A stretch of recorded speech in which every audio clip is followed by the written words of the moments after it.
Magandang buhay, magandang araw. Ito po, samahan niyo po ako sa aking pagluluto po. Ayan po, ilalagay po natin sa may pan ang ating pandesal. Ayan po, gagawin nating toast. Ito na po, nag-ano na po tayo, magtutos na po tayo ng 2 piraso para ito po ang ating agahan ngayong araw na to. Ito, binaliktad po natin. Ayan po dyan, diba?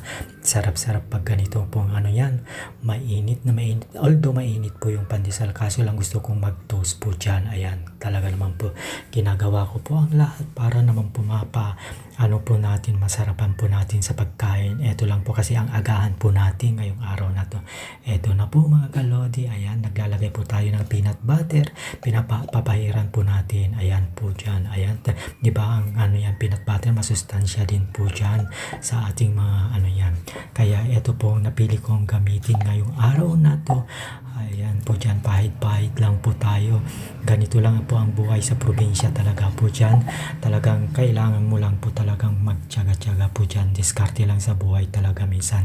Wala kang pan, ito pong gagamitin po natin. Ayan. Tapos, ayan, tatakpon po natin ang ating peanut butter. At ayan, pinakita po yung mga pandesal ko. Marami pa yan. Ayan po. Ayan, ganun po yan, inilalagay po natin sa may ano yan, container po dyan. Ayan, may kinuha po tayong saging. Ayan po, kasi lalagyan po natin ng saging o banana po dyan. Isang saging lang, 1 piraso lang po dyan. Ayan, hati-hatiin po natin ng 3 pieces slice. Ayan, slice po natin dyan. Inilagay po natin yung basura po natin doon. Ayan naman po tayo. Ayan, diba, i-slice po natin yan. Lalagay po natin sa may pandesal.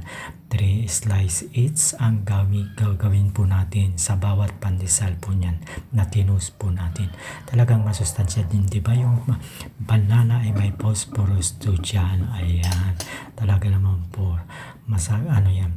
Ayan po tayo, susubo na po tayo para sa inyo po lahat po dyan mga kaibigan. Ayan, tara na po dyan, kakain na kayo pa, nagagaan na po dyan o kaya hindi pa nagagaan. Salamat po sa inyong lahat po dyan, yung mga dumadaan at saka sumisilip po sa akin sa walang sawang suporta po dyan. Sana'y gabayan po kayo ng Panginoon ng ano yan, sa bawat araw po ng iyong paglalakbay. Ayan, nagkakaway-kaway lang po ako dyan sa inyo.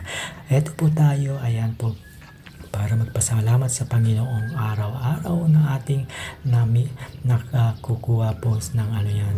Yung ating paghinga ay isang bagay na po na ano yan. Magpasalamat po tayo sa Panginoon araw-araw. Salamat po sa lahat po ng aking mga subscribers dyan. Ay, alam nyo na po kung sino-sino po kayo. Ayan, thank you very very much po dyan. Dito po ay sa Paway Church po dyan. Thank you for watching. Bye bye for now. Thanks for subscribing.